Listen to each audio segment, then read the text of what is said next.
James's dizzying delivery. The sun shone brightly on the rails of Sodor. James, the splendid red engine, was feeling very full of himself. He had just received a fresh coat of paint and was on his way to make a delivery to a far-off corner of the island. As he puffed past the big sheds, he saw Gordon and Henry chatting. "Look at that, Henry," grumbled Gordon. "He thinks he's the finest engine on the line, just because of a new coat of paint." Henry agreed. "He's all polish and no sense, I'm afraid." They decided to play a trick on him. James soon approached a junction where Gordon and Henry were waiting.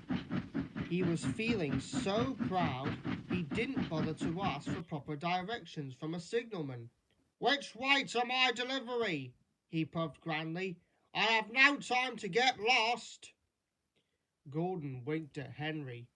"You'll want to go right," boomed the big engine.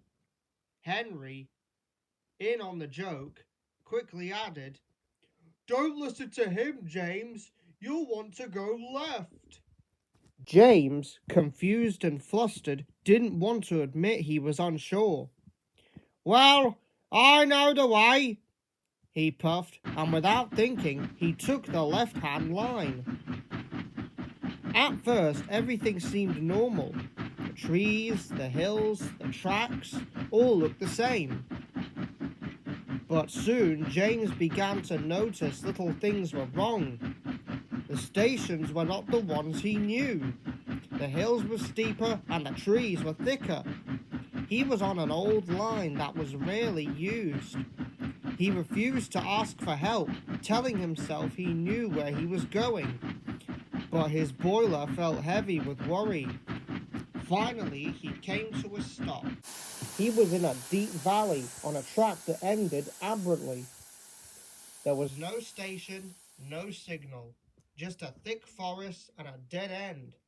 He was well and truly lost.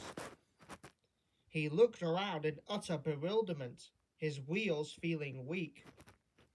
"I don't believe it. I simply don't believe it.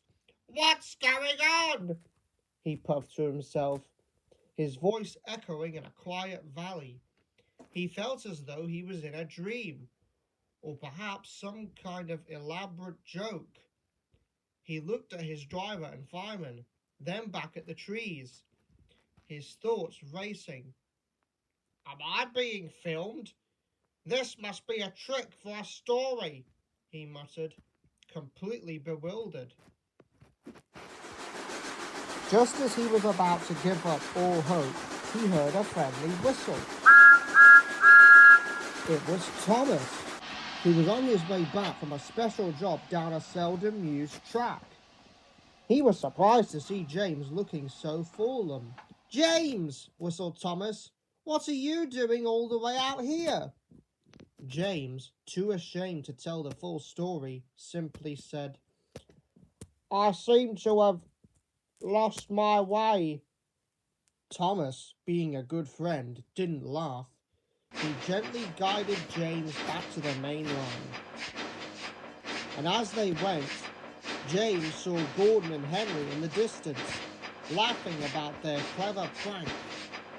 James felt his boiler bubbled with anger, but he had a delivery to make. Later that evening at the sheds, James confronted Gordon and Henry. "You tricked me! You made me get lost!" he fumed. The fat controller overheard the full story. "Gordon and Henry," he said sternly, "it is not kind to play such tricks. A railway is a serious place, and causing an engine to get lost is not a game.